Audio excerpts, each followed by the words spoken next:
Bonsoir à tous et bienvenue dans l'émission Si on parlait sport, votre nouveau rendez-vous sur TV Fil 78. Pendant près d'une heure, nous allons décortiquer l'actualité sportive dans le département. Vous connaissez le programme, il y aura des duels, des coups de gueule, des analyses, présentation en musique. À ma droite, Yann Dujarrier, tout récent vice-champion du monde de cyclisme sur piste Masters, champion d'Europe en 2013. Vous avez remporté trop de titres, hein, Yann? Oui, peut-être. Trop de titres? Non, pas jamais assez. Jamais assez. Vous allez arrêter un jour? Je commence à y penser. D'accord, on en reparlera peut-être un autre jour. On passe à gauche, toujours en musique. C'est l'un des présidents les plus influents des Yvelines, mais même Jean-Michel Aulas, le président de Lyon, en est jaloux. Je veux bien sûr parler de Mustapha Larbaoui, le président de Trappes, toujours impeccable. Vous allez bien? Ça va très bien, merci. Vraiment. On passe maintenant à droite, Alexandre Taillefer, l'homme fort du handball yvelinois, nouvel entraîneur de l'équipe masculine de Versailles des jeunes de la team 7-8-78. Il ne s'arrête jamais, prêt pour l'émission. Pour l'émission. Et on retourne à gauche et enfin on termine donc par notre tour de table par notre spécialiste rugby. Il entraîne les Bélasquins des moins de 21 ans du rugby club de Versailles. Je veux bien sûr parler de Guillaume Néreneuf. Vous êtes remis de votre première émission, ça va? Remis, puis première émission, les premiers duels étaient assez épiques. Oui, puis je pense que je suis un bon pronostiqueur par rapport à l'équipe de France. Pronostiqueur, justement on va en reparler. Donc avant de passer au thème de l'émission, j'aimerais qu'on revoie un dernier passage du Si on parlait sport, le premier numéro. Donc nous avions parlé des rugbyman de l'équipe de France et d'Ibn Arous, mais également donc de l'équipe de France. Écoutez. Pour moi, je pense qu'on n'a pas les moyens de gagner la Coupe du Monde, donc autant perdre contre les Blacks et avec un bon match. J'espère juste qu'on va en prendre 40. Voilà. C'est tout ce que j'ai à la rigueur quitte à perdre. Si on perd de 2-3 points, ce sera moins gênant. Alors on a pris 60. Alors ouais, voilà, c'est ça. Vous avez dit 40, 62. On a pris 60, ouais. On a été à la hauteur de nos espérances. Ouais, ou en dessous de tout, ça dépend. En tout cas, vous aviez tous pronostiqué une défaite. En tout cas. Non, moi j'espérais qu'il se bagarre, mais voilà, moi je suis trop chauvin et ouais, j'espérais qu'il pourrait nous créer la surprise. J'espérais quand même, mais avec une certaine lucidité quand même. Voilà. Donc on en reparlera en fin d'émission des pronostics. J'espère que vous serez un peu plus avisé, Guillaume. On verra. On passe au programme de l'émission. Aujourd'hui, nous allons parler du skipper Tanguy Delamotte qui a pris le départ de la Transat Jacques Vabre, du cycliste François Pervis qui a participé au championnat d'Europe de cyclisme sur piste. Nous allons tout de suite commencer par les deux gros résultats du week-end dans le département.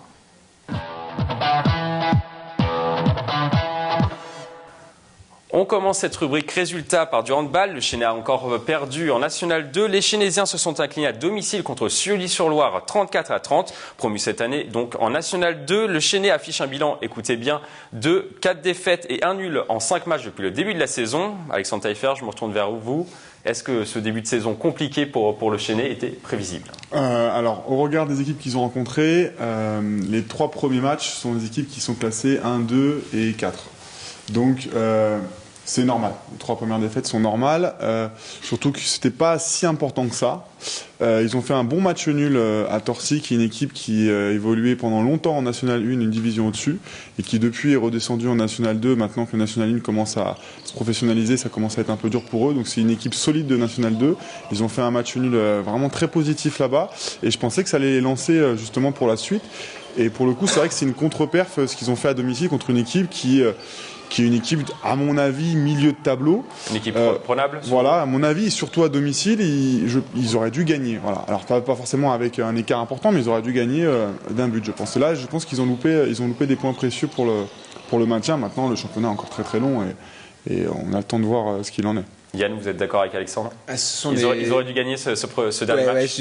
Moi, ce que j'ai regardé, c'est donc qu'ils ont rencontré la 10e équipe du classement, donc quelqu'un qui était à leur portée. Maintenant, ils ont, on va dire, la 2e joker pour rentrer dans leur saison, puisqu'ils vont rencontrer le 9e à l'extérieur.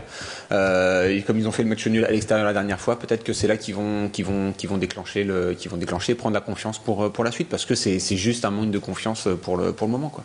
Mustapha, quand on perd comme ça 5 mauvais résultats depuis le début de la saison, 4 défaites, un match nul, est-ce qu'on est tout de suite dans une spirale négative? Est-ce qu'il faut en sortir tout de suite?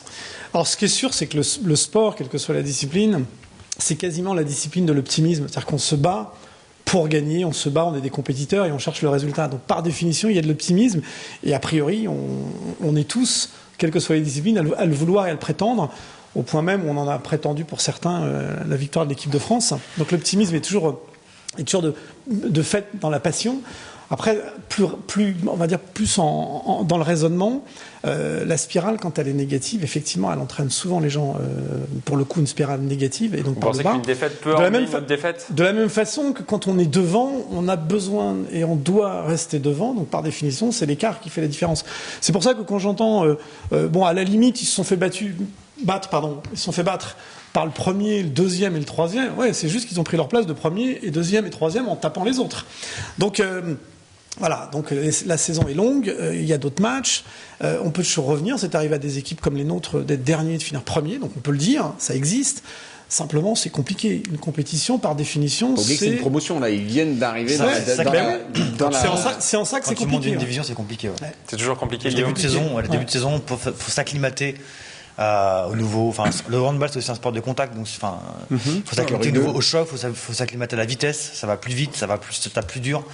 Donc, dès qu'on monte d'une division, la vitesse augmente. Ah oui, vraiment. Ouais. Enfin, en tout cas, au rugby, c'est vrai. Je pense qu'en hand aussi, c'est vrai. Après, le Chennai s'est bien renforcé. Ils ont eu des licences B intéressantes, qui sont d'ailleurs performantes. Il y a 5 nouveaux joueurs environ. Voilà. Au Chennai, donc c'est ça. Donc on a le droit à 5 licences B, à 5 recrues sur une feuille de match. Et ils en ont fait certaines très bonnes qui sont performantes un jour d'aujourd'hui. Après, si on regarde l'historique du club, il y a 2 ans, ils se sont maintenus la dernière journée en National 3. Donc la saison dernière, ils sont montés en National 2. Donc c'est vrai qu'on pourrait dire que cette équipe est capable du pire comme du meilleur en très peu de temps, avec un groupe qui n'a pas tant changé que ça. Je pense qu'il ne faut pas être inquiet au regard des résultats qu'ils ont fait de dernière saison. Pour eux, il faut qu'eux ils soient inquiets. Voilà, mais nous en tant que supporters, je pense pas qu'il faut qu'on soit inquiets. Eux maintenant, de toute façon, ils sont compétiteurs et c'est certains qui vont faire tout pour réagir. Ouais. Ils vont tout faire pour réagir. Et faut pas oublier que le Chennai est un club qui a évolué jusqu'en D2. Donc c'est pas nouveau pour eux ce niveau de jeu à N2. Ils n'étaient jamais descendus aussi bas en N3. De ce club. Voilà, donc N2, c'est une ambition d'y rester et à minima en N2, quoi. Vraiment de s'y fixer à minima en N2. Donc ils mettent les moyens pour.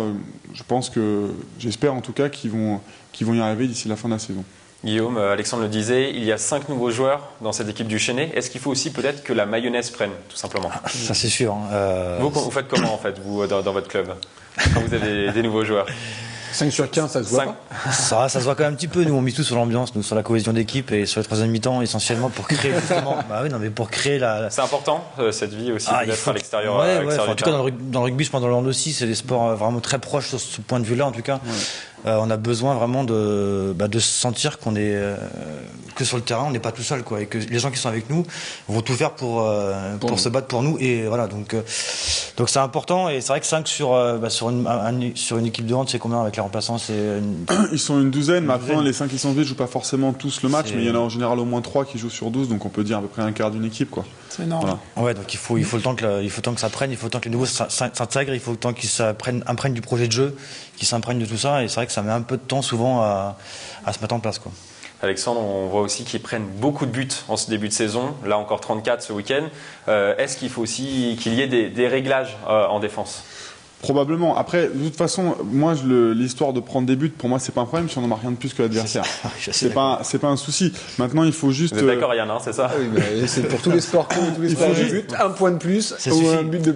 On a perdu une finale de Coupe du Monde pour un point de. Et puis on a perdu un titre de champion du monde pour 1/100 en vitesse par équipe. Donc voilà, ce qui compte, c'est toujours être devant et quelle que soit la manière, seul résultat compte. Maintenant, il faut juste analyser si leur point fort réellement c'est l'attaque ou pas. Et par rapport à ça, si ça l'est, à eux d'en marquer plus. Si ça l'est pas, à eux de défendre plus. Parce que la défense, c'est quelque chose de plus collectif. Alors que l'attaque, c'est quand même quelque chose avec des caractéristiques individuelles un peu innées. Donc si on n'a pas les joueurs pour marquer beaucoup de buts, c'est compliqué d'en marquer beaucoup quand même. Alors que la défense, on peut se resserrer collectivement avec un projet tactique fort, peu importe, j'aurais envie de dire, les joueurs qu'on a. Donc à eux de cerner où sont leurs points forts et leurs points faibles et de resserrer, je pense quand même, un peu la défense, un minima. Mustapha, ils sont à 2 points du maintien. Est-ce qu'il faut maintenant se précipiter tout de suite, essayer de gagner les prochains matchs qui vont arriver, ou est-ce qu'ils ont encore le temps ? D'abord, faut jamais se précipiter, parce que par définition, on parlait de sport co à l'instant. Un championnat n'est jamais terminé selon vous? On va pas oublier le football, même pour la troisième mi-temps. Ça existe aussi dans notre sport. Et ça reste co, et ça reste bien sûr l'unité d'un groupe. Par définition, j'entends la défense, c'est plus collectif, et l'attaque est plus individuelle. Ouais, on connaît bien les avant-centres, on connaît bien la structure mentale d'un avant-centre, la façon dont il pratique. Donc jamais se précipiter. Et puis à un moment donné, c'est son propre jeu qui va s'installer. C'est à eux d'installer maintenant un nouveau jeu en réintégrant, en faisant l'égrégore comme on va chercher parfois dans certaines équipes. Et donc la mayonnaise doit prendre, mais pas se précipiter, ça serait le contraire. Donc c'est pas chercher à gagner des résultats, c'est la résultante qui est importante. Donc on peut jouer sur les mots, mais ça veut dire quelque chose, quoi. C'est pas le point d'après qui compte, c'est la saison complète. Et c'est en ça que je dis qu'une dynamique, une spirale vers le bas, elle est très compliquée, parce qu'elle est par définition inverse par le haut. C'est le différentiel qui fait par définition la compétition. Guillaume, quand est-ce qu'on s'inquiétera tout simplement de la situation du Chénet? Vous n'avez pas l'air trop pessimiste pour l'instant. Est-ce qu'on va s'inquiéter peut-être à la trêve au mois de décembre? C'est sûr, c'est la fin du match aller, ils sont toujours en prison relégable. Là, c'est plus inquiétant. Mais c'est vrai qu'aujourd'hui, il faut quand on est dans une période comme ça, il ne faut pas se précipiter en voulant absolument gagner le match d'après, parce que sinon, on se met une pression encore plus énorme pour aller chercher la victoire. Et dans ce cas-là, on déjoue. Je pense qu'il faut qu'il s'applique à appliquer le projet de jeu qui est en place au Chénet. Et puis ça va le faire s'ils ont l'habitude de jouer à ce niveau-là. Enfin, si historiquement ils sont de nombreux joueurs de cette division, etc. Les années précédentes. Ça va le faire. Il n'y a pas de raison de s'inquiéter. Il faut qu'ils se ressentent sur leur jeu et qu'ils jouent mieux. Et quand on joue mieux, fatalement, au bout d'un moment, on gagne. Voilà, simplement. Après le handball, on passe à présent au football. On jouait le week-end dernier le 6e tour de la Coupe de France et ça s'est plutôt bien passé pour nos petits clubs yvelinois. Mantes s'est qualifié sur le terrain de Neuilly-sur-Marne. Poissy, équipe de CFA, a corrigé Engien sur le score de 4-1. Et enfin, Versailles s'est imposé contre Grigny. Par contre, Houille et Château ont quitté l'aventure. 3 clubs au 7e tour de la Coupe de France, en sachant que l'année dernière, il y en avait 0. Est-ce que c'est une surprise ou est-ce que c'est logique? Yann, je me retourne vers vous. Oui, mais ça dépend du tirage. Il faut réfléchir aussi. Il faut regarder le tirage. Dans ces coupes où on peut rencontrer des 3-4 divisions inférieures, c'est la première chose qu'il faut regarder. L'année dernière, s'ils ont rencontré tout de suite si nos CFA ont tout de suite rencontré des CFA et puis qu'ils ont joué à l'extérieur aussi, on fait un mauvais match, c'est pas de chance. Peut-être que c'était pas non plus aussi les objectifs pour le projet, parce que ce qu'on disait la dernière fois, c'est aussi que une équipe qui n'a aucune chance de gagner va perdre de l'énergie, de gagner le trophée au final n'a aucune chance va perdre de l'énergie sur ce type de match. Donc peut-être que on a un peu boycotté, pas boycotté, mais balancer le match rapidement pour pouvoir se concentrer sur le championnat. Donc il y a plein de choses qu'il faut retenir et qu'il faut analyser quand on parle de Coupe de France ou de Coupe de la Ligue en foot par exemple. La CFA, par contre, là, ce qu'on peut vraiment féliciter, c'est le beau parcours de Versailles. Mais il me semble que l'année dernière, Versailles qui est la plus petite équipe finalement. Mais il me semble que l'année dernière, ils avaient déjà fait un parcours sympa sur la Coupe de France. Voilà. Oui, ils en font régulièrement. 2-3 ans, ils font une belle. L'année dernière, par contre, ils ont été sortis très tôt. Ouais, mais c'est il y a 2 ans. Il y a 2 ans, ils avaient joué à Montberon contre une Ligue 2 ou une Ligue 1. Je sais oui, tout à fait. Ouais, c'est ça, j'ai entendu. Et ça leur arrive quand même régulièrement. Ils ont eu chaud contre Trappes. Contre Trappes. Parce qu'on est allé jusqu'au. Finalement, vous avez forgé le succès de Versailles cette année. Voilà, donc on les a finalement regonflés. Alors la plus petite équipe quand même pour les téléspectateurs, ça reste quand même une DH. C'était le meilleur niveau de l'Île-de-France. Et après, on passe en CFA. Donc la logique est respectée. Tous les autres clubs sont sortis, y compris l'équipe de Trappes. Mais là, la logique est respectée. Il est vrai que quand on gère une compétition, quand on gère un club, quand on gère plusieurs compétitions parallèles, c'est vrai que la Coupe de France, en l'occurrence pour des clubs comme les nôtres, ça reste une manière d'aller approcher d'autres niveaux. Pour le coup, on a été jouer des DH alors qu'on joue en permanence le même niveau. Le championnat, c'est toujours les mêmes au même niveau, même s'il y a un classement. C'est aller se frotter avec 3-4 divisions au-dessus.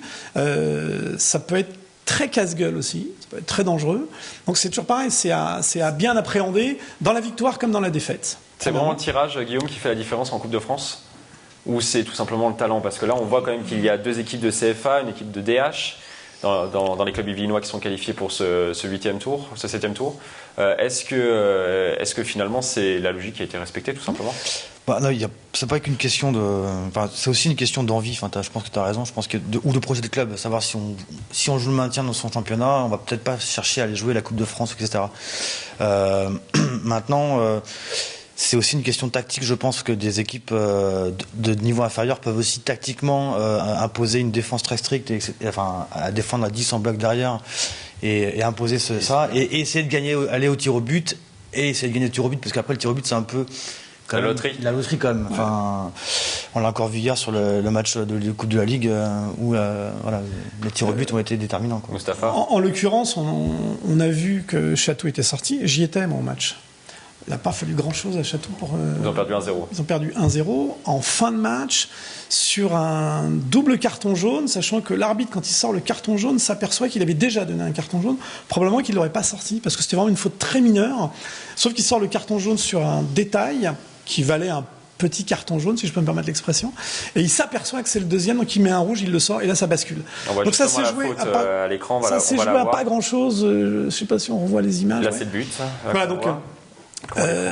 ça se joue aussi à ce type de détails, mais à ce niveau de jeu, ce sont les détails qui priment. Et en l'occurrence, ça a fait la différence.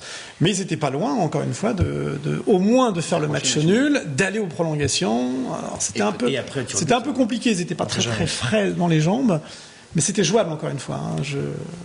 On va voir justement la faute à l'écran. Versailles 1-0. La faute à l'écran. Regardez, Mustapha. Voilà. La faute est quand même. Le tacle est quand même assez appuyé. Je me souviens pas d'avoir. J'étais spectateur, donc. Ça méritait qu'un carton. Non, j'ai dit que ça méritait le carton. Le carton, mais pas simplement, c'est pas une faute, c'est pas une agression. Et à un moment donné, quand il sort son carton jaune, parce que ça mérite un petit carton, comme je le dis, ça mérite un carton. Il s'aperçoit que c'est le deuxième, et on voit bien que sur son visage, il est emballé et il y va. Ils sont censés gérer son match pour que ça se passe bien. Et s'il y a des fautes qui vont mériter un carton jaune, qui ne mettra peut-être pas si jamais c'est le deuxième carton. C'est humain. Mais cela étant, le jaune, il est non discutable. Il est mérité. Bon, moi j'étais à côté du président à ce moment-là, donc j'étais un peu perturbé. Un peu dispersé. On se mélange pas tant que ça, nous, quand on va sur les terrains.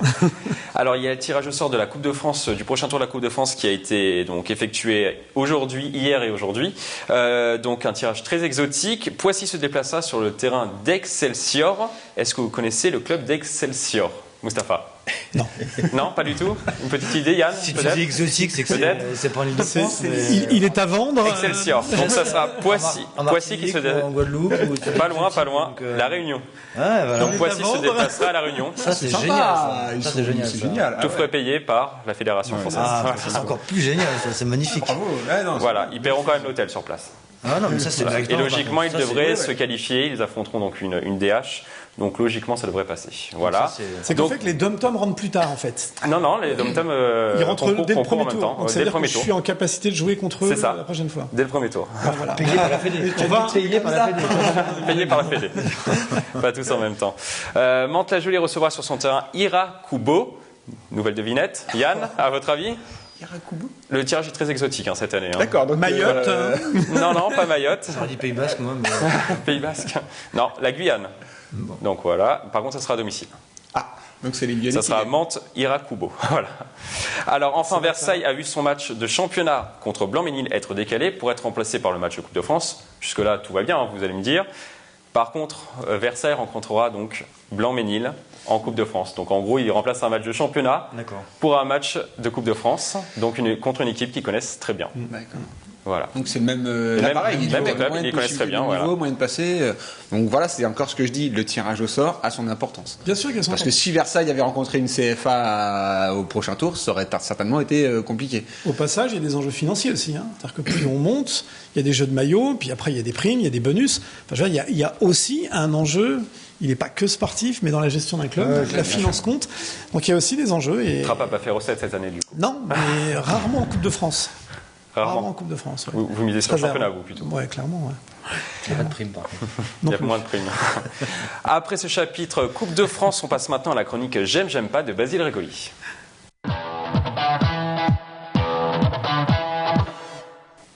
Dans notre rubrique J'aime pas, notre chroniqueur Basile Régoli, spécialiste du sport yvelinois, distribue les bons points et les mauvaises notes du week-end pour le sport yvelinois. On commence tout de suite par les j'aime de Basile Régoli et on se retrouve juste après pour en débattre. Le premier j'aime concerne le club de football de Versailles. J'aime la qualification de l'équipe de football de Versailles pour le 7e tour de la Coupe de France. Voilà 4 ans que les Versaillais n'avaient pas réussi à atteindre le 7e tour, marqué par l'entrée des clubs professionnels de Ligue 2. Cette qualification vient en complément du bon début de championnat des Versaillais, qui sont actuellement 2e de la division d'honneur et qui n'ont toujours pas perdu une seule rencontre cette saison. Donc je vous représente le jeu. Donc j'aime le vert, rouge, j'aime pas. Alors est-ce que vous êtes d'accord avec Basile? C'est une véritable performance. Versailles qualifié pour le prochain tour en Coupe de France. Clairement. Clairement. Bien sûr. Vert, rouge, on vient d'en parler. On a un petit peu anticipé sur ce que Basile allait nous dire. Oui, bien sûr que c'est bien pour eux. Après le football, le deuxième j'aime de Basile Régoli concerne l'équipe de tennis de table du Chennai. J'aime l'équipe féminine de tennis de table du Chennai, qui a ce projet de monter en Pro B en fin de saison. C'est une équipe toute récente qui a réussi à monter en 2 ans de la N3 à la N1. Cette année, à l'issue des 3 premières journées, elles sont en tête avec 3 victoires, dont un succès récent face à l'équipe d'Issy-les-Moulineaux, également favorite pour la montée en Pro B. Même principe, vous aimez pas, vous êtes d'accord avec Basile Régoli? Ah bah moi j'adore. Tout le monde est d'accord? Moi j'adore le sport féminin. D'accord, vous adorez le sport féminin. J'aime beaucoup le sport féminin. Ensuite, voilà, parce que c'est ce qu'on disait tout à l'heure, une spirale positive, et même quand elle monte de division, et bien elle continue de gagner. Donc voilà, on ne peut que les en féliciter. C'est ce qui est remarquable justement, c'est que d'année en année, elles continuent à monter et faire 3 montées d'affilée si elles arrivent cette année, c'est extraordinaire. Ouais, c'est vrai que c'est beau. Voilà. J'aime pas à présent, Basile Régoli pousse son coup de gueule donc sur la politique de formation du tennis dans les Yvelines. Oh no! J'aime pas la politique de formation du tennis yvelinois actuellement. Aujourd'hui, la Ligue des Yvelines de tennis, basée à Feucherolles, propose un accompagnement aux jeunes jusqu'à leurs 18 ans. Et ensuite, c'est la débrouille. C'est à eux de trouver un point de chute derrière pour pouvoir poursuivre leur carrière et atteindre leur objectif, leur rêve, devenir joueur professionnel.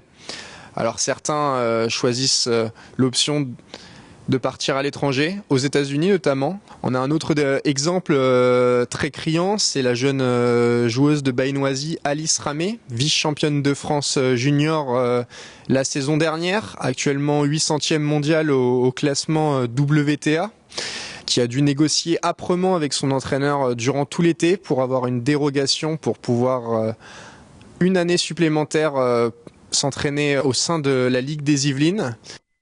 C'est un vrai coup de gueule que pousse Basile Régoli. Alors, vous aimez pas, vous trouvez ça normal? Est-ce que vous trouvez ça normal déjà, premièrement? La question c'est ça. Est-ce que vous trouvez ça normal? Vous aimez pas? Non, rouge pour tout le monde. Rouge, ouais, bien sûr. Mais moi, j'ai même plus l'impression que c'est un peu pareil dans tous les sports, dans les Yvelines. On n'a pas de grosses structures, on n'a pas de grosses équipes. On a quand même une ville comme Versailles, qui est une très grosse ville. Et bien, le club de foot local, il joue en division d'honneur. C'est ce que Versailles. Ouais, Versailles, en DH. Donc, on est quand même sur des petites divisions. Je pense que ce type de ville, ce type de commune, devrait avoir un autre niveau, sur les clubs. Tout dépend de la politique de la mairie. Voilà, mais voilà, on est complètement d'accord. Clairement, certainement, la mairie n'est pas, a priori pas pour un sport de haut niveau à Versailles. Il y a assez de choses à Versailles pour que la ville soit représentée au plus. Enfin voilà, il y a le château, etc. Ah bon. Donc c'est plutôt un petit sport de masse. Bon bref, tout ça pour dire que moi je trouve pas ça normal. Est-ce que vous trouvez ça normal, vous? Ben non, qu'un gamin soit lâché à 18 ans, c'est pas logique. Enfin, on doit pouvoir accompagner ces jeunes-là jusque plus loin, quoi. Alors après, qui est même pas un relais de la Fédé, je sais pas. Moi, je mets un bémol, c'est-à-dire que pour moi, c'est pas aux Yvelines d'accompagner des joueurs de plus de 18 ans. Donc c'est normal pour moi que les Yvelines les abandonnent entre guillemets. Par contre, ce qui est pas normal, c'est d'un point de vue de la Fédération française de tennis, qui est pas un accompagnement comme on parle de cette jeune joueuse. Pour elle, à mon avis, elle devrait avoir une aide de la Fédé pour être en structure au-delà de 18 ans. Après, lutter contre les facultés américaines, ce n'est pas possible parce qu'il y a une offre d'emploi derrière pour un futur boulot et une offre d'études qui sont quand même, parce que ces jeunes-là, comme ils sont bons, ils ont des bourses, donc ils ne payent pas ou seulement en partie leurs études aux États-Unis. Donc ça, on ne peut pas lutter. On ne peut pas demander à la France de lutter tout simplement, donc encore moins aux Yvelinois et au comité des Yvelines. Mais par contre, pour des joueuses françaises comme elles qui voudraient rester en France, c'est vrai qu'il faudrait qu'il y ait peut-être un meilleur dialogue entre la Ligue et puis la Fédé pour qu'il y ait des structures qui soient plus importantes. Et s'il s'avère que dans les Yvelines, il y a énormément de bons joueurs, bonnes joueuses de tennis régulièrement, à ce moment-là, peut-être apporter un peu plus d'aide au niveau d'entraîneurs, au niveau des structures, tout particulièrement à la Ligue à Feucherolles ou ailleurs. Voilà. On termine cette séquence J'aime pas de Basile Regoli par une bonne note. Basile nous parle du Versaillais Tanguy Delamotte, le skipper versaillais. Yeah. J'aime le Versaillais Tanguy Delamotte qui s'est lancé samedi dernier sur la Transat Jacques Vabre. Donc c'est un skipper de 37 ans, originaire de la Cité Royale, qui a fait ses études au collège et au lycée Hoche. Pour sa 4e participation sur la Transat Jacques Vabre, une course du Havre au Brésil sur une vingtaine de jours.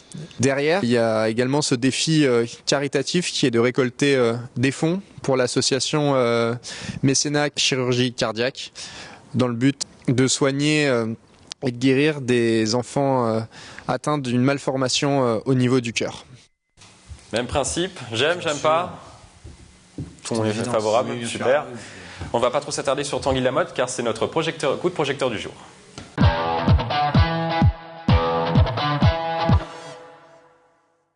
Ce dimanche 25 octobre, le Versaillais de 37 ans de Tanguy Delamotte a pris le départ de la 12e Transat Jacques Vabre avec sa coéquipière Samantha Davis. Une compétition aussi appelée Route du Café qui relie Le Havre à Itajé au Brésil. Son objectif est de terminer la course en moins de 18 jours à bord de son monocoque Initiative Cœur. Alors, est-ce que Tanguy Delamotte est un héros des temps modernes, tout simplement ? Yann, je crois que vous aimez beaucoup Tanguy Delamotte. Héros des temps modernes. Est-ce que c'est un héros des temps modernes ? Il n'est pas tout seul déjà. Un aventurier en tout cas.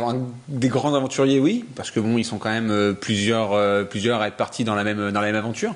Donc on peut pas non plus les amener au niveau de héros des temps modernes, mais en effet, c'est vrai que lui a l'avantage en plus de le faire pour une bonne cause. Mécénat Chirurgie Cardiaque, c'est une association que je connais depuis très très longtemps puisque j'ai un ami qui a été opéré par la professeure qui est à la tête de cette association. Ils font aussi une étape du Tour de France tous les ans pour récolter des fonds. Beaucoup de cyclistes participent à Mécénat Chirurgie Cardiaque. Donc voilà, lui en plus a le petit grain supplémentaire pour se dire je le fais pour une bonne cause. Guillaume, qu'est-ce que vous en pensez vous ? Oh, j'adore. Vous adorez Tanguy ? Je connais un peu Versaillais, donc je connais un petit peu son histoire et je connais un peu sa famille aussi.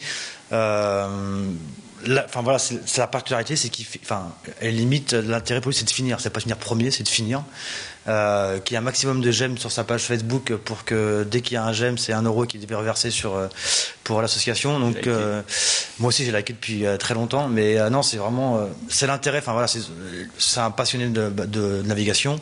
Il fait ça pour le plaisir bien sûr et pour aller chercher des sensations fortes, mais il fait ça aussi il donne de son temps, il donne de sa visibilité, à une bonne cause quoi. Donc moi je trouve ça génial quoi. Et est-ce que ça vous surprend qu'un Versaillais soit justement si bon en voile ? Et il est temps. Il y a le Grand Canal. Bon. Les Versaillais quand même vont souvent en vacances vers la Bretagne, vers Nantes donc non, c'est pas si étonnant que ça. Et est-ce que c'est une réelle performance sportive, Mostafa ? Mais pour répondre à la question, je ne sais pas si c'est un héros des temps modernes, mais ce qui est sûr, c'est que c'est un héros des gros temps. Parce qu'ils sont quand même partis dans un temps assez agité et très mouvementé. Par définition, ils vont affronter les intempéries, ils vont affronter de grosses turbulences. Ça a même été, je crois, il y a eu un questionnement deux abandons très vite, au départ. Au départ même, on pensait même que ça allait pas se faire. Moi, j'ai surtout suivi le départ. Je suis pas un spécialiste de la navigation, même si je passe mon temps à naviguer à bien des égards dans ce que je fais. Mais pour le coup, ça reste son sport. D'ailleurs, leur sport, parce qu'ils sont à deux pour le. Deux sur bateau. Jacques Vabre, c'est en binôme, mixte dans son cas. Alors c'est vrai que ça reste quand même extraordinaires. Ça reste des gars, ça vous fascine, des femmes vous et des hommes. Ouais, moi ça me fascine particulièrement parce que c'est à la fois une passion qu'ils vivent comme on peut avoir nos propres passions. Ça reste une passion individuelle, même si parfois ils sont en binôme ou en collectif. Mais surtout, ils mettent leur peau en jeu 24/24. C'est-à-dire que là, on est en train de parler. On est en léger différé, probablement qu'on sera diffusé, je ne sais pas, dans quelques heures. Au moment où je parle, ils sont sur l'eau. Probablement qu'à la diffusion, ils auront, j'espère pas, ou chaviré ou continué leur périple. Simplement, c'est 10 jours au mieux, 10-11 jours au mieux pour les premiers. C'est le double pour les certains. L'idée, c'est de finir. Donc ces mecs-là, ils sont dans une coque, comme dans une Formule 1, parce que ça va très vite. Ils sont toujours au maximum de ce que le bateau peut produire, mais également de ce que leur propre organisme peut donner. Donc ils sont aux limites en permanence. Ça dure 10 jours, 2 semaines. Et à tout moment, ça peut basculer. Et pourtant, c'est pour la passion. Ça nécessite en plus d'avoir des financements. Donc là, ce qui est extraordinaire, c'est que non seulement ils ont besoin de financement sur ce bateau qui coûte très cher. On est à la limite des Formule 1 pour la voiture. Et donc dans leur art, ils sont au sommet.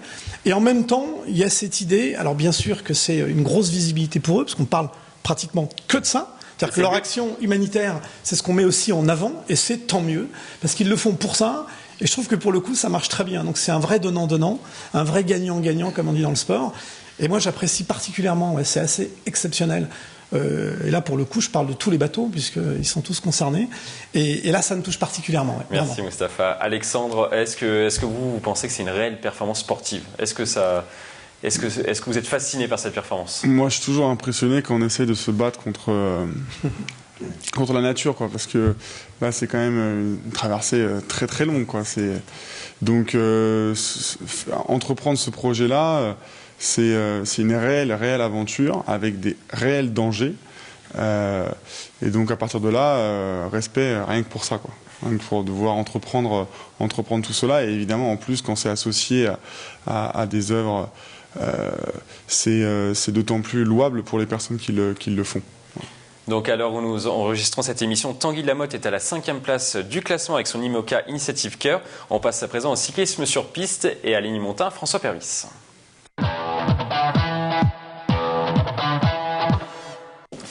Ligny-Montin, François Pervis n'a pas brillé pendant les championnats d'Europe de cyclisme sur piste. Arrivé à court de forme pour cette compétition organisée à Granges en Suisse, le pistard tricolore a été éliminé dans les épreuves de vitesse individuelle dès les 16e de finale. François Pervis a tout de même rectifié le tir en terminant à la seconde place du Keirin, son épreuve de prédilection. Avant de commenter cette performance, on écoute François Pervis.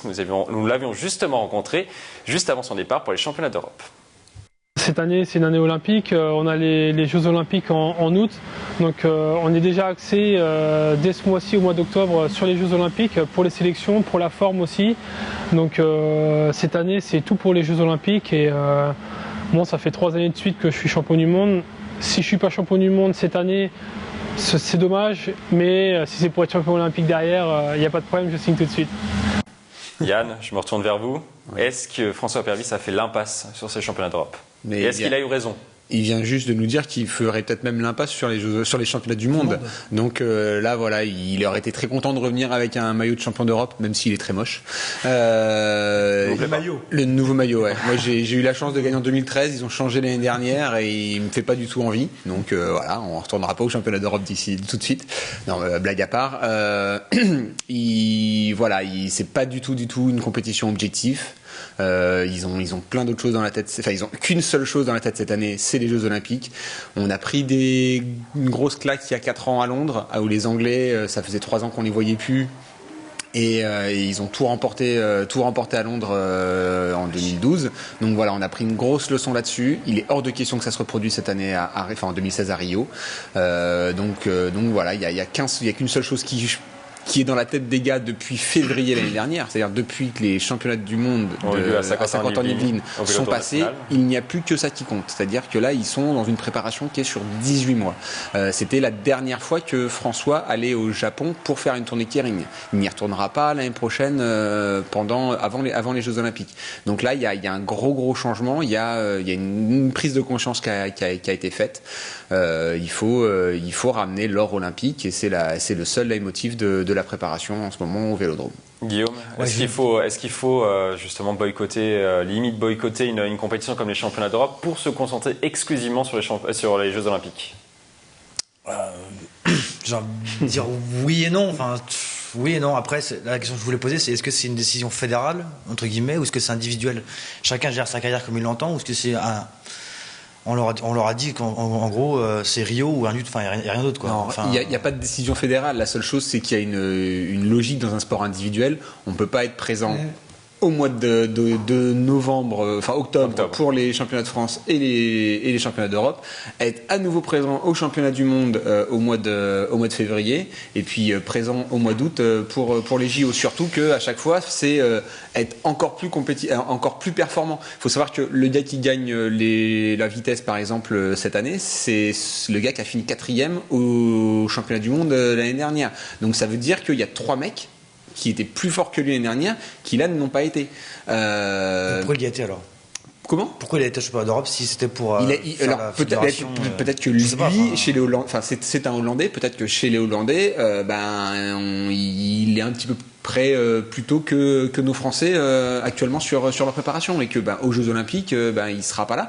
Il est très jeune, hein. C'est un tout jeune qui. Je parle du français, moi. François a été là-bas parce que c'est une compétition qui leur fait d'avoir de l'expérience supplémentaire. D'accord, c'est juste pour aussi rouler. Et voilà, c'est tout. On est là pour. Ils avaient certainement une charge de travail pendant les semaines précédentes qui ne leur permettait pas d'être optimum au niveau performant et optimum d'avoir le jus suffisant pour pouvoir être compétitif. Non, mais moi je comprends l'objectif. Surtout que ça se joue toujours à des pouillèmes. Une qualification pour un championnat du monde, moi je l'ai vu l'année dernière, entre le meilleur temps et le dernier temps, il n'y a même pas 2 dixièmes. Donc c'est infime. Vous voulez rajouter un mot, Moustapha?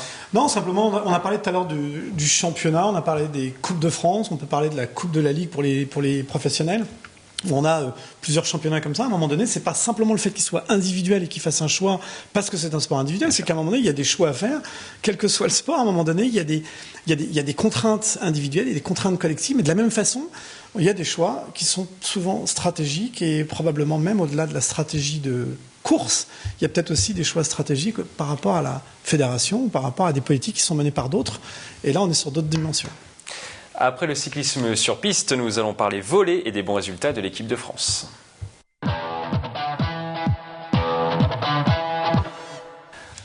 Après la Ligue mondiale, les volleyeurs français ont emporté les championnats d'Europe en battant en finale la Slovénie 3-7-0. La team Yavbou est pleine d'audace à l'image du dernier point de Ngapet au dos au filet. On l'a tous vu, ça vous fait rire d'ailleurs Yann. Est-ce que les bons résultats de l'équipe de France peuvent influer sur le nombre de licenciés dans les Yvelines? Nous avons posé la question à 2 volleyeurs yvelinois. C'est des résultats qui sont exceptionnels. Ça fait très longtemps qu'on n'a pas eu de tels résultats en volley. Ils ont gagné à la fois la Ligue mondiale et la Coupe d'Europe, ce qui est quand même une première dans les 2 cas pour une équipe. Donc on a un excellent groupe qui peut franchement aller très loin. Je pense que c'est des résultats tout à fait exceptionnels. On a aujourd'hui une équipe masculine qui a montré la voie pour tout le volley français, avec vraiment des résultats excellents. Et maintenant, on espère simplement que les équipes féminines vont pouvoir emboîter le pas et avoir des résultats aussi intéressants. C'est vraiment un bel engagement, un bel encouragement aussi pour tous nos clubs locaux, régionaux, départementaux, pour avoir plus d'adhérents et plus d'envie. Alexandre, est-ce qu'une victoire comme celle-là peut emmener des licenciés supplémentaires à la Fédération des Yvelines? C'est évident, mais c'est pas suffisant encore. Il faudrait qu'ils soient champions olympiques. Le jour où ils seront champions olympiques, là, il y aura un boom exceptionnel, parce que le championnat d'Europe, c'est regardé finalement par les initiés. La Ligue mondiale qu'ils ont gagnée juste avant cet été, pareil, c'est par les initiés, même si c'est 2 Ça a été quand même diffusé en clair pour ces championnats d'Europe, cette finale en tout cas. Juste pour la finale, mais on sait très bien que c'est pas parce que c'est diffusé en clair qu'il y a vraiment tant de personnes que ça qui vont le voir sur juste un match. Alors que les JO, c'est diffusé dans le monde entier. Tout le monde sait qu'il y a du sport à la télé et on va regarder un peu tous les sports parce que c'est le moment où justement on prend le temps de regarder du sport pour les gens qui ne font pas de sport.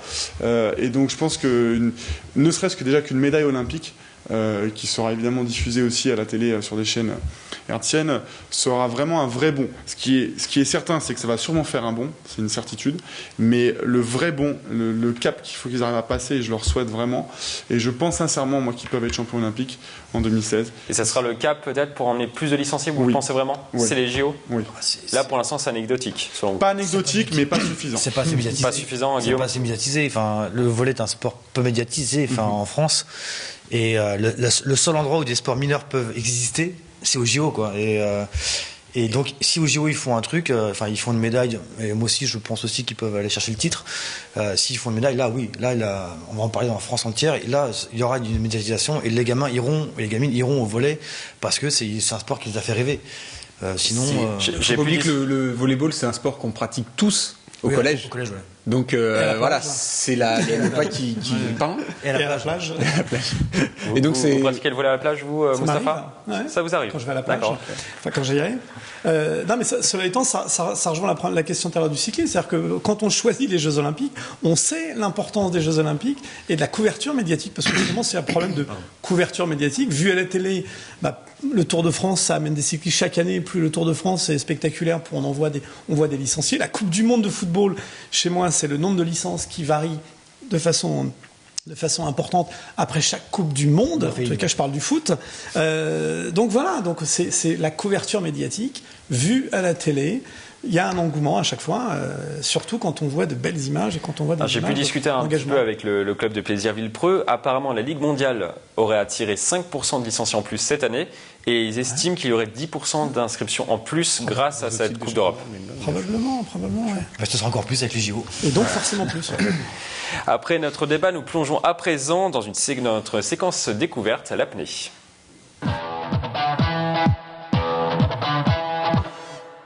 Notre sport découverte, nous allons parler aujourd'hui de l'apnée. L'élan courtois Xavier Delpy a remporté une médaille de bronze lors des derniers championnats du monde en Italie à Ischia. Nous en profitons donc pour parler de ce sport méconnu. Qu'est-ce que vous pensez de ce sport, Yann? C'est votre ami, Xavier Delpy. Alors Xavier Delpy, c'est un copain. Mais il y a que des potes à toi. Depuis tout à l'heure, c'est finalement une émission où il passe ses potes. Xavier Delpy, c'est un copain à Que moi. les amis, On a pratiqué le roller ensemble il y a roller de vitesse ensemble il y a 7-8 ans. J'ai fini deuxième de la Coupe de France en 2006 et lui en apnée? Non, en roller. Et lui a fini deuxième de la Coupe de France en roller en 2007. Et qu'est-ce que vous pensez de ce sport alors? Eh bien, j'ai hâte de pouvoir le découvrir. Xavier me parle depuis plus d'un an de venir faire une initiation et de venir faire une découverte. Il me dit qu'avec les capacités physiques que j'ai, il peut m'amener rapidement à entre 3 et 4 minutes d'apnée. Quand je suis dans mon canapé, j'ai du mal à dépasser 1 minute 30. Donc je me demande quels sont les armes et quels sont les mécanismes qui permettent d'arriver à ce type de performance. Voilà, j'ai juste envie de découvrir ce sport du fait d'avoir rencontré Xavier, bien sûr. Hein. C'est pas quelque chose qui m'aurait attiré plus que ça avant, mais là j'ai vraiment l'impression qu'on va dans la connaissance de son corps. Et moi, c'est ce que j'aime dans la préparation physique. Quand je prépare un événement, ce que j'aime, c'est de sentir et de voir mes performances évoluer et avancer. Voir le chrono qui descend quand on approche de l'événement, c'est ça qui me motive à me préparer et à me dépasser à l'entraînement. Donc là, voilà, je pense qu'il y a quelque chose à aller chercher dans ce sport et j'ai hâte de pouvoir faire une initiation. Il y a beaucoup de clubs dans les Yvelines qui le proposent et donc Xavier va me proposer de le faire. Et est-ce qu'il y a d'autres personnes qui ont testé l'apnée? Malheureusement, Yann ne l'a pas encore testé. Dans mon bain, quand j'étais gamin, quoi. Mais savoir comment on faisait, quoi, en chrono. Quoi, je pense que je manque d'air déjà, rien que de vouloir parler de ce que je viens de voir. Non, vous êtes plutôt au jacuzzi. Non, moi je vais rester sur la plage. À Alger, c'est ça? Je vais rester. Où ça? À Alger? Non. Donc, probablement. Mais pour le jacuzzi, il y a des bulles d'air hein, quand même. Donc on peut peut-être s'arranger des bulles d'air. C'est un très beau sport qui. Parce que c'est un sport. Oui, c'est un sport là. Non, c'est juste ce que je voulais savoir parce que je connais pas. Il y a une préparation physique, je pense, qui est assez intense. On plaisante, messieurs. C'était juste une plaisanterie. Les échecs, on peut peut-être. Je pensais que c'était une tentative de suicide à chaque fois, moi. Mais quoi qu'il n'y avait pas réussi. Non, mais c'est impressionnant. Et vous, Alexandre, ça vous impressionne vous aussi? Vu mon niveau de performance, oui, je pense que je me demande toujours comment ils font pour rester autant de temps sous l'eau. C'est vrai que ce qui pourrait être intéressant, c'est de pouvoir essayer de comprendre les mécanismes qui leur permettent quand même parce que c'est sûr qu'il y a les techniques. Pour avoir autant d'écart avec le commun des mortels, c'est qu'il y a forcément les techniques. Et peut-être qu'on pourrait le réutiliser pour des sports, je pense notamment des sports individuels à dominante énergétique. Ça pourrait être peut-être des moyens pour augmenter ses capacités. Voilà. Retour à présent sur Terre, je pense que vous allez adorer Mustapha avec notre jeu.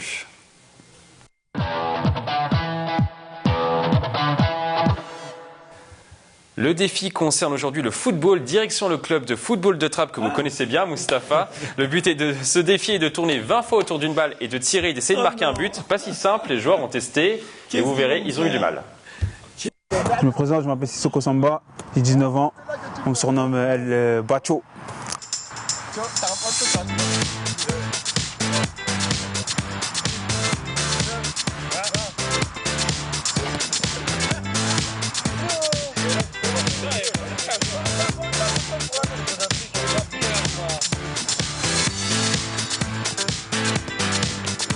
Je m'appelle Malik Ndongo, j'ai 24 ans, on m'appelle El Matador.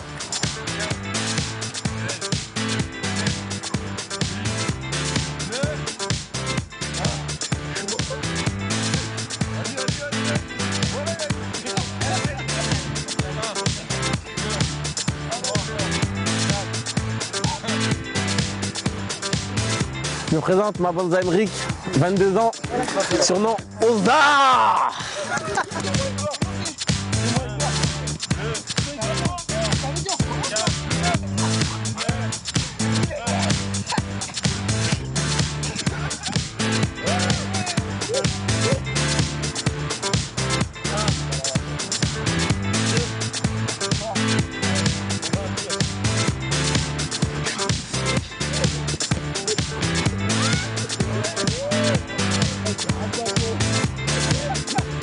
Je me présente, Glor Banzmouna, 22 ans, alias Gogo.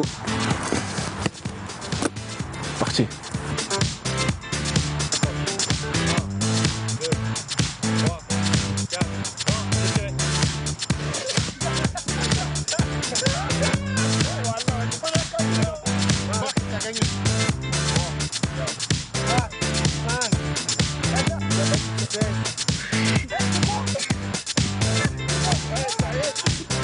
Il était très difficile, hein. Ça nous fait tourner la tête et après on sait plus où tirer, on sait plus où donner de la tête. C'est vrai, ça a l'air facile quand on voit, mais dans la pratique c'est très très dur. C'est pas grave, il a remporté lui. Et toi alors du coup? Ouais, c'est bonne guerre, ça va, c'est bien. J'ai gagné et... C'est ton collègue qui a gagné? Non. C'est lui qui a gagné. Ouais. Non, on a perdu, mais c'est rien, c'est un jeu et on a perdu. On est des bons joueurs. Okay. Il tire tout le temps les pénaltys, il s'est entraîné chez lui, c'est pour ça aussi. Il s'entraîne toujours. Vous les avez trouvés comment, Mustapha? Je les ai trouvés très résistants. Très résistants. Dorénavant, je demande une autorisation écrite pour ce jour de test que vous ferez sur mes joueurs, parce que moi j'ai un championnat, j'abandonne la Coupe de France pour aller au championnat, c'est pas pour faire le mariole sur le terrain, mais je tiens à préciser quand même que là, vous avez eu l'assentiment des plus jeunes, hein, qui sont très joueurs. Ouais.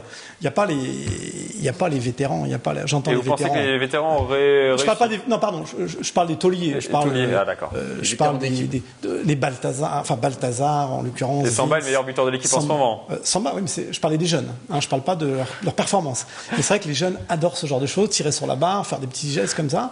Et c'est vrai qu'on s'en amuse ensemble. Mais par contre, on n'a pas les tauliers, là. Hein. Ça me ferait plaisir de les voir un jour. Une prochaine fois. On va tenter.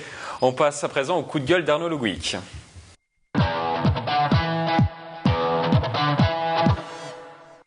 Notre chroniqueur Arnaud Le Gouic poussera chaque émission un coup de gueule sur l'actualité sportive. Aujourd'hui, son coup de gueule concerne le football féminin et les Yvelines. Je vous laisse la parole à Arnaud. N'y allez pas trop fort cette semaine.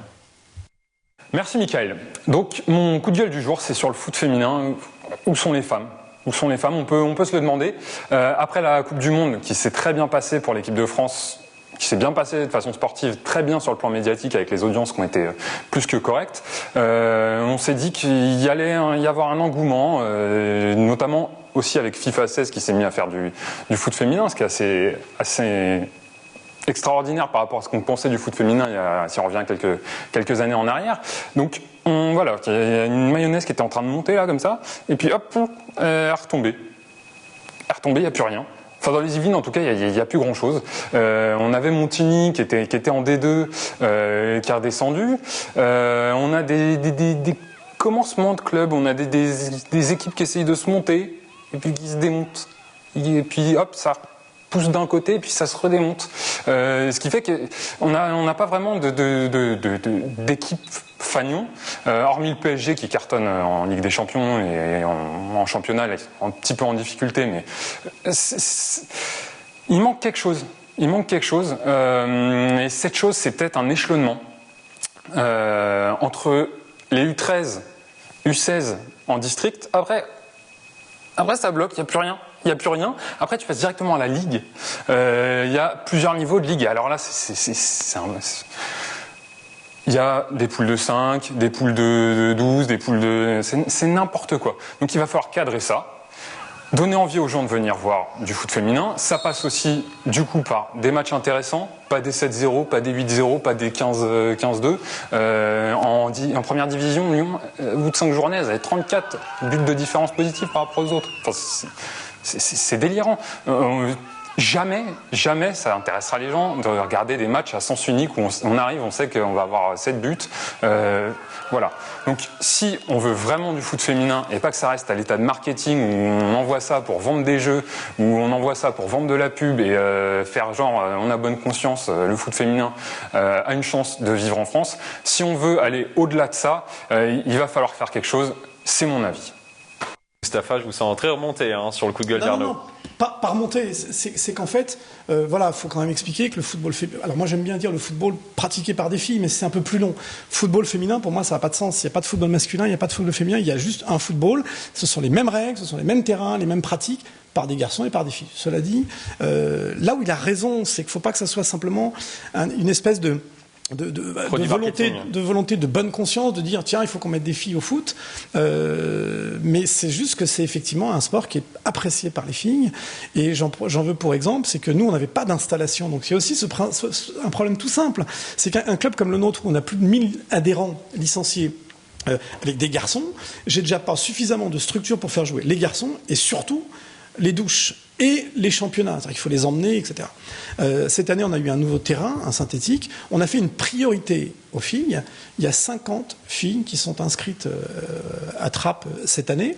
Et on a pu mettre en place la section féminine U11, U13, U16 et U19. Donc là où il a raison, c'est qu'effectivement, les petites, ça rentre relativement facilement à l'école de foot.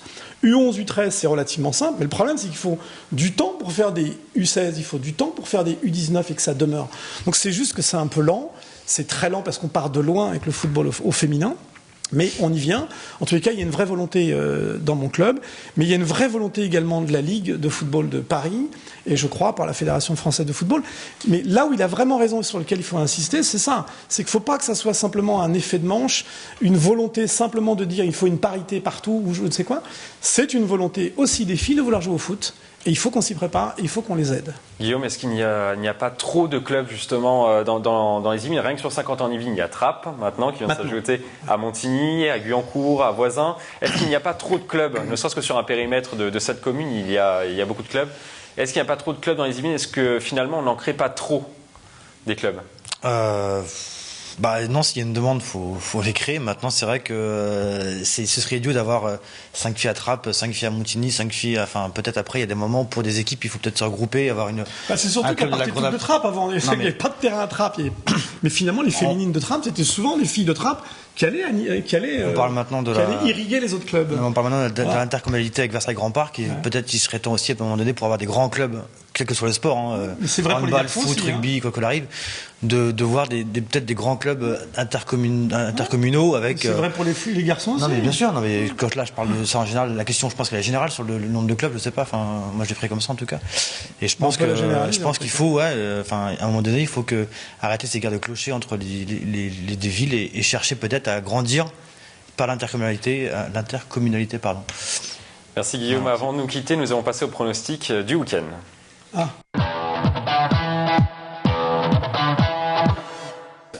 On se quitte par 3 pronostics sur la tradition de cette émission si on parlait sport. Même si le trappiste Eddy Benarous n'est plus présent, il ne participera pas à la finale de la Coupe du Monde. Ce sera ce samedi 31 octobre. Qui va gagner entre l'Australie et la Nouvelle-Zélande? Pronostic, tour de table. Qui va gagner? Les All Blacks, Les All Blacks. Évidemment. Pour vous, pareil, Guillaume? On verra les images. Hein. Alors, on vous sent un peu plus mitigé, hein, Guillaume. Ouais, je les ai mis dans mon. Enfin, c'est facile, hein, j'avais mis All Black, Angleterre et Australie dans mes 3 favoris. Donc voilà, t'as plus besoin de parler. Il n'y en a plus que 2, mais. Ça fait la finale. Mais l'Australie, quand même, c'est.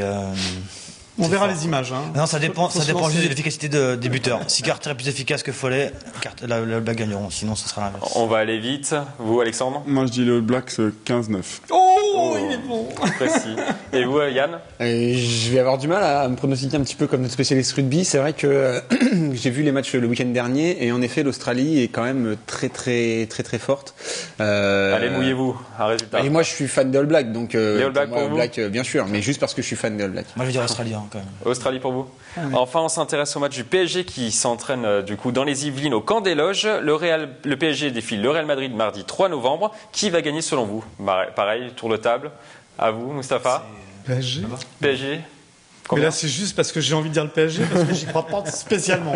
Non, j'ai vu le match aller, on l'a vu. C'est vrai que c'est les scores, allez-y. Oh, à mon avis, c'est 1-0 parce que 1-0 pour vous. Ouais, 1-0 pour le PSG. 2-1 Real. 2-1, Alexandre. Moi, je pense 3-1 pour le Real. Et vous, Yann? Moi, un match nul PSG-Real avec 1 partout, ce serait favorable au PSG. Voilà. Merci à vous 4 en tout cas pour vos pronostics. On fera un replay la prochaine fois. Avec plaisir. C'est la fin de cette émission. Merci à vous de l'avoir suivi. On se retrouve le jeudi 12 novembre pour un nouveau numéro de Si on parlait sport. Très belle soirée sur TV Fil 78.